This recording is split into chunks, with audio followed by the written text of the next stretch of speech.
بسم اللہ الرحمن الرحیم۔ السلام علیکم viewers, knowledge and skill factory میں خوش آمدید۔ جی ہاں ویورز، آج ہم بات کریں گے اسحاق ڈار کے بارے میں، جس کی تصویر آپ کو سامنے نظر آ رہی ہے۔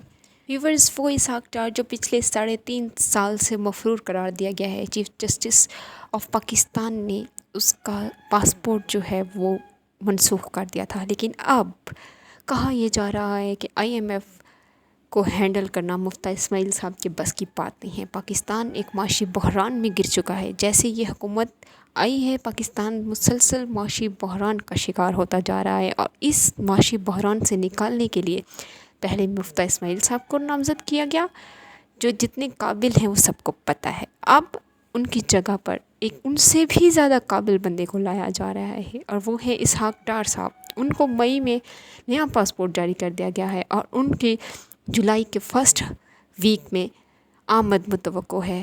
وہ لندن سے سیدھے اسلام آباد آئیں گے اور آتے ہی اپنی سینیٹر کی کرسی سنبھالیں گے۔ جی ہاں ویورز، اطلاعات کے مطابق وہ آتے ہی اپنی سینیٹر کی کرسی سنبھالیں گے، کیونکہ وہ مفرور تھے۔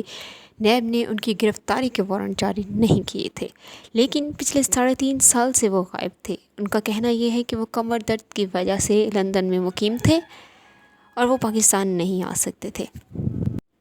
ویورز، اسی طرح کی مزید ویڈیوز دیکھنے کے لیے ہمارے چینل کو سبسکرائب کریں، لائک اینڈ شیئر کریں۔